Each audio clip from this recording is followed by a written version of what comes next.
dalam rangka menyelesaikan penataan pegawai non-ASN dan juga pemenuhan kebutuhan ASN di lingkungan instansi pemerintah, seperti yang baru-baru ini sedang dilakukan penataan pegawai bagi non-ASN.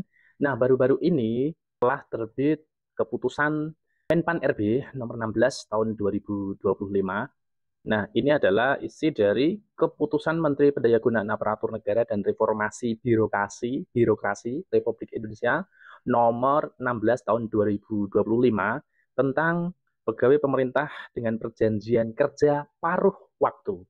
Nah, kita akan lihat Bapak Ibu isi dari Kemenpan RB nomor 16 tahun 2025 tentang P3K paruh waktu ini. Nah, saya akan langsung ke bagian keputusan.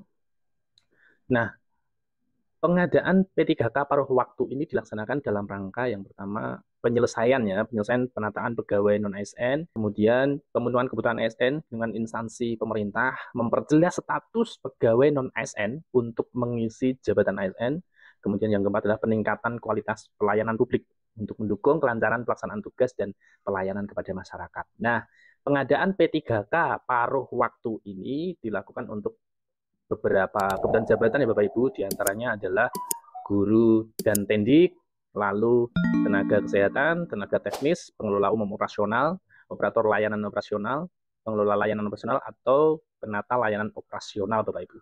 Nah, pengadaan P3K paruh waktu ini dilakukan berdasarkan hasil seleksi ASN tahun anggaran 2024 yang lalu ya Bapak Ibu. Dan pengadaan P3K paruh waktu ini dilaksanakan bagi non-ASN yang sudah terdaftar dalam database pegawai non-ASN BKN. Nah, ada beberapa ketentuan, yaitu telah mengikuti seleksi CPNS tahun anggaran 2024, tapi tidak lulus. Itu yang pertama. Kemudian telah mengikuti seluruh tahapan seleksi P3K tahun anggaran 2024, namun tidak dapat mengisi lowongan kebutuhan. Ini Bapak Ibu. Jadi ini adalah ketentuan bagi P3K paruh waktu. Lalu status kepegawaian Bapak Ibu, status kepegawaian P3K paruh waktu itu ditetapkan sebagai pegawai pada instansi pemerintah dan juga diberikan NIP 3K ya Bapak Ibu. Jadi Bapak Ibu meskipun paruh waktu, ini juga diberikan NIP 3K atau nomor identitas pegawai ASN. Kemudian berikutnya, keputusan berikutnya adalah pengadaan P3K paruh waktu ini dilakukan dengan tahapan, nah ini saya rasa tidak perlu saya sampaikan. Nah, di bagian ini Bapak Ibu, tentang masa perjanjiannya dulu, tentang masa perjanjian kerja P3K paruh waktu itu ditetapkan setiap 1 tahunnya yang dituangkan dalam kontraknya atau dalam perjanjian kerjanya sampai diangkat menjadi P3K-nya. Ini P3K paruh waktu ini melaksanakan perencanaan kinerja untuk menyusun SKP juga sesuai dengan target dalam perjanjian kerja. Lalu ada evaluasi kinerja triwulan dan juga tahunan. P3K paruh waktu itu dilakukan berdasarkan capaian kinerja organisasinya. Nah, hasil evaluasi kinerja yang dimaksud pada diktum 17 tadi digunakan sebagai pertimbangan untuk perpanjangan perjanjian kerja atau pengangkatan menjadi P3K penuh waktu Bapak Ibu. Jadi Bapak Ibu yang diberikan SK P3K paruh waktu berdasarkan hasil evaluasi kinerjanya nanti, baik itu evaluasi kinerja triwulan dan juga tahunan, itu bisa dilakukan atau bisa dipertimbangkan untuk perpanjangan perjanjian kerja sebagai P3K paruh waktu atau diangkat menjadi P3K penuh waktu. Seperti itu Bapak Ibu. Lalu P3K paruh waktu ini diberikan upah paling sedikit sesuai dengan besaran yang diterima saat menjadi pegawai non ASN ya Bapak Ibu. Itu paling sedikit. Paling sedikit Bapak Ibu akan memperoleh gaji atau upah itu minimal sesuai dengan ketika menjadi non ASN. Padahal ketika Bapak Ibu menjadi honorer atau non ASN itu upahnya beda-beda setiap wilayah ya Bapak Ibu. Jadi ini tentu saja akan setiap daerah itu Pemda memiliki kebijakan masing-masing berkaitan dengan anggaran untuk belanja untuk penggajian P3K paruh waktu. Nah, sedangkan sumber pendanaannya ini adalah Bapak Ibu untuk upah ini berasal selain dari belanja pegawai sesuai dengan ketentuan peraturan perundang-undangan. Jadi untuk upahnya itu berasal dari selain dari belanja pegawai. Nah, P3K paruh waktu ini mendapat upah dan fasilitas lain sesuai dengan ketentuan perundang-undangan. Lalu di bagian ke-22 ini tentang kewajiban Bapak Ibu P3K per waktu memiliki kewajibannya. Yang pertama jelas setia dan taat pada Pancasila, UUD 45, kemudian negara NKRI, dan pemerintahan Republik Indonesia saat ini. Lalu yang kedua, mentaati ketentuan peraturan perundang-undangan, melaksanakan nilai dasar ASN dan juga kode etik maupun kode perilaku ASN, serta menjaga netralitas. Ini adalah kewajiban yang umum. Lalu ketentuan terkait disiplin P3K per waktu sesuai dengan ketentuan disiplin yang berlaku juga pada ASN, Bapak Ibu.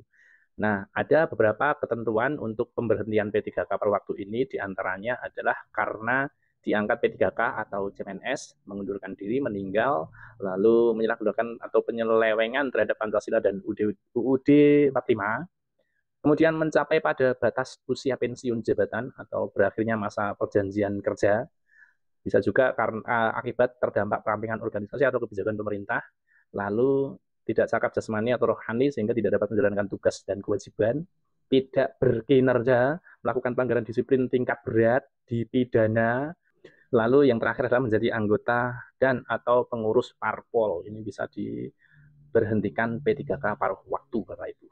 Nah, dalam hal P3K paruh waktu ini mengajukan pindah instansi yang bersangkutan dinyatakan mengundurkan diri, Bapak Ibu. Jadi dalam hal ini P3K paruh waktu mengajukan pindah instansi itu justru yang bersangkutan dinyatakan mengundurkan diri ya, tidak bisa melakukan mutasi ya Bapak Ibu atau pindah instansi ya. Kemudian ke-26 dalam hal terjadinya perubahan organisasi pemerintah, P3K paruh waktu yang kompetensinya masih dibutuhkan dan perjanjian kerja yang bersangkutan belum berakhir, maka akan dipindahkan di unit yang membutuhkan sesuai dengan kompetensinya. Bisa dipindahkan ini di unit lain yang membutuhkan ya Bapak Ibu. Jadi bukan Bapak Ibu yang mengusulkan pindah, tapi memang andai kata ada pemetaan untuk penyesuaian yang memang dibutuhkan di instansi lain, baru bisa dipindahkan di unit lain seperti itu. Bagian ke-27 untuk pengangkatan P3K paruh waktu ini hanya dilakukan untuk penataan pegawai non-ASN melalui pengadaan ASN anggaran tahun 2024. Jadi ini adalah salah satu strategi untuk penyelesaian pengadaan pegawai bagi non-ASN untuk formasi pengadaan ASN tahun anggaran 2024. Di bagian ke-29 ini Bapak Ibu pengangkatan sebagaimana dimaksud di ketum 28 itu untuk pengangkatan pengusulan pengangkatan P3K paruh waktu menjadi P3K berdasarkan pertimbangan ketersediaan anggaran ya Bapak Ibu dan hasil penilaian evaluasi kinerja tadi di poin keberapa tadi sudah kita singgung.